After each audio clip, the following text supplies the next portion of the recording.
In the previous video, we looked at some of the solid principles.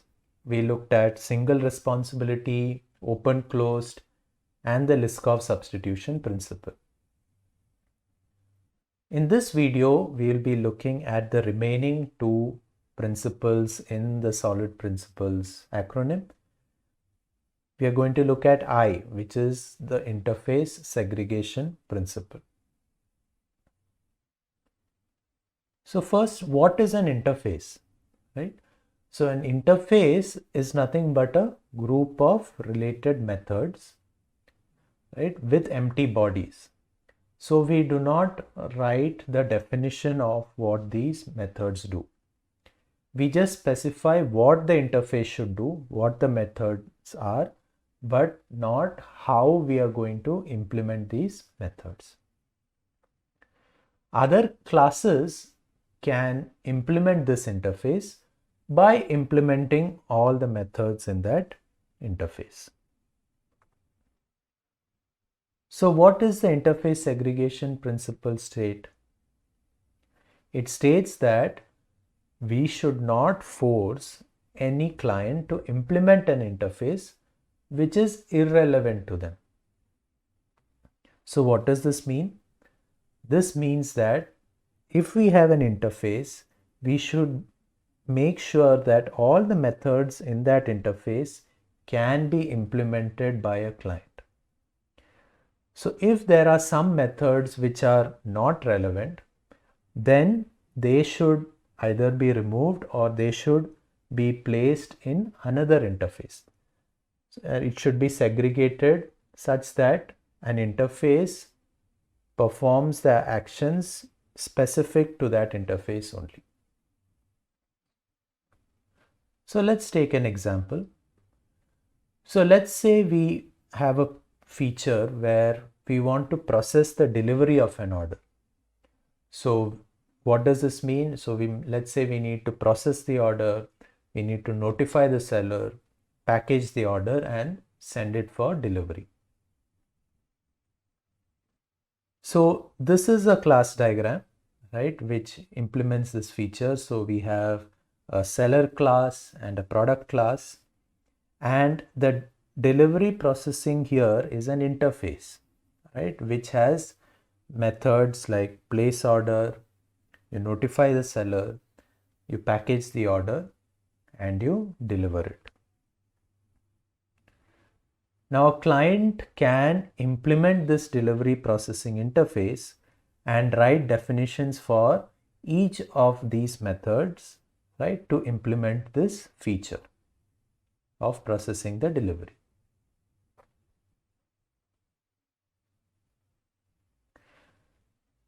However, there is one issue with this interface, right? Let's say we have online orders, or we have orders in which you have a digital product, for example, an ebook, right? Such orders, you need not actually package them, right? And you need not deliver them to a specific physical address. So if there is a client who wants to implement a delivery of an e-product, right, these two methods are irrelevant to them, right? Well, they can of course implement the delivery processing interface, but not have any meaningful implementations for package order and deliver in this form. So learners, let's reflect on what refactoring or what changes need to be done. Can you think of how you can apply the interface segregation principle in this scenario? You can pause this video and think about this before proceeding. So as this principle suggests, it is necessary to segregate or split this interface, the delivery processing interface, right? So what we can do is create two interfaces. One is for a physical delivery and the other is for an online delivery, right? And the physical delivery processing interface remains the same as the previous one, right? Where you have placing an order, notifying seller, you package the order, and you deliver it to a specific address. Whereas an online delivery processing interface can have, for example, the place order and the notify seller can be the same, right? But you do not require a package order or a deliver order method. So now if a client wants to implement an online delivery order, they just have to implement the online delivery processing interface. And if some other client wants to implement a physical delivery, they just need to implement the physical delivery processing interface. So the key idea to note here is that it is necessary that we segregate or split our interfaces such that each interface performs a particular function, right? So we should not force a client to implement any of our methods which is irrelevant to them in an interface. Now let's look at the final principle, which is the dependency inversion principle. So this principle states that a client, or when we write code, we should always prefer abstractions or interfaces over specific implementations. We should always prefer abstractions over implementations. So what does this mean? Right? So let's take an example. So let's say we want to implement a feature where a seller should receive payment of his or her products sold through the seller portal. Right? So to implement this feature, I of course need a seller class, right, with seller attributes and some seller methods for adding and deleting a seller. And bank account is one of the attributes of the seller, right? And a bank account can have account details like the number, the branch, the balance, and all of that, right? So now let's say I want to extend this feature, and now let's say I want to receive payment via other mediums like Paytm, Google Pay, or UPI, etc. Right?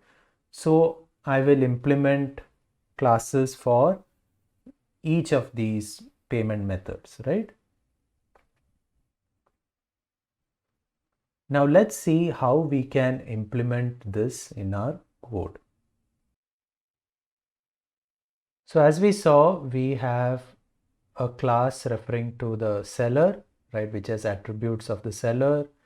Then we have a bank account class which has attributes regarding the bank account. And we have specific classes like Google Pay, Paytm, UPI for each payment method, right? And each of them have a payment method which processes the payment based on that method, right? And now if a client wants to implement this, the client here creates, so let's say I want to implement a bank account type of payment, then I create an object of bank account, and I create a seller and link this bank account object with this seller, right? So as we saw, a seller has a attribute called bank account, right, which is nothing but a bank account object.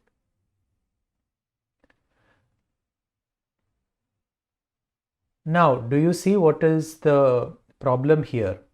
Now, let's say I want to create another seller, let's say S2,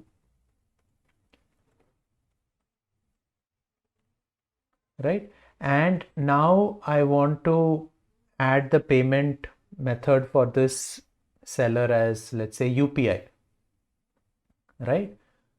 But now the issue is, so then I will have to create, or I might have to add another attribute for UPI here, right? Because currently seller is tightly coupled with the bank account class. Now similarly, if I want to have the seller associate with other payment methods like Google Pay, Paytm, UPI, I need to couple the seller with these classes or these objects as well, right?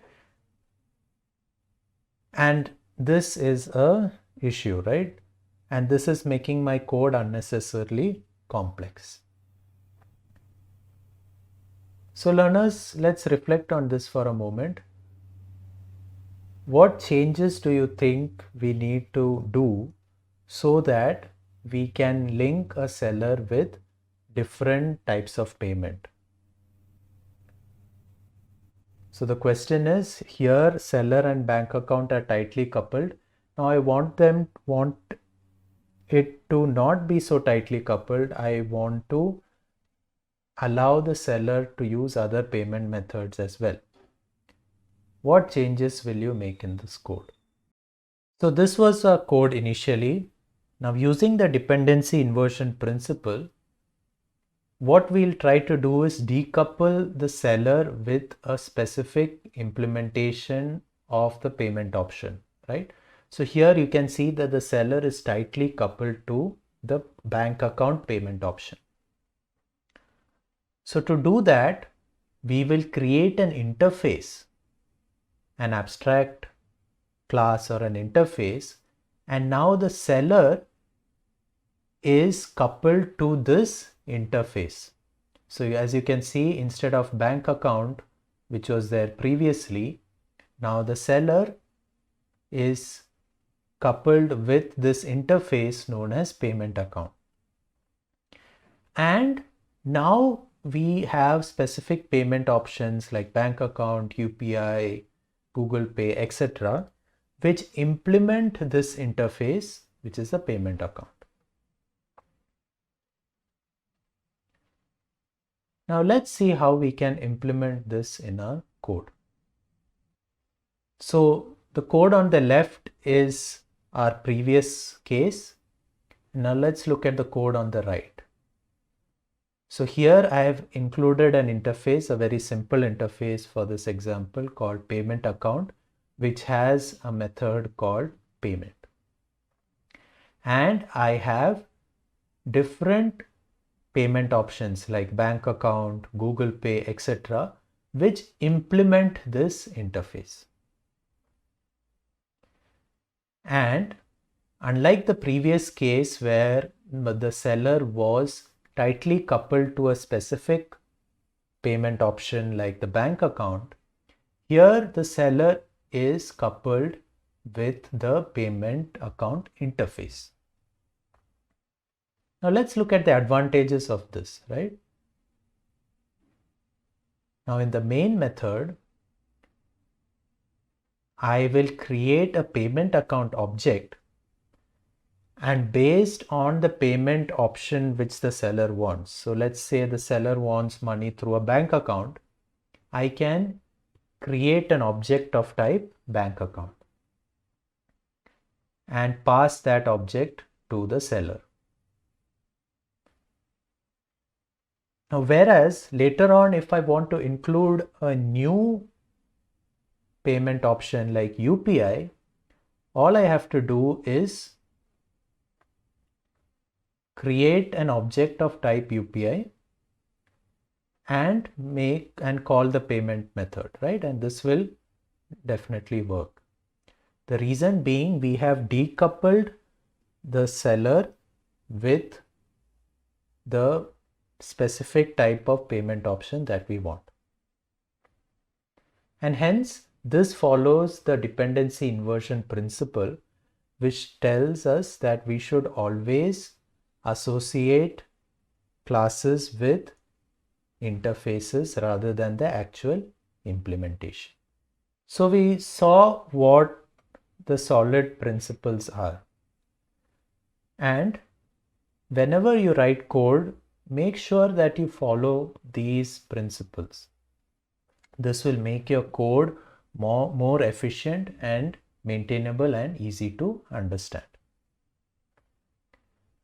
Now in the next videos, we will be looking at more specific cases known as patterns, where you will see these principles coming up again and again.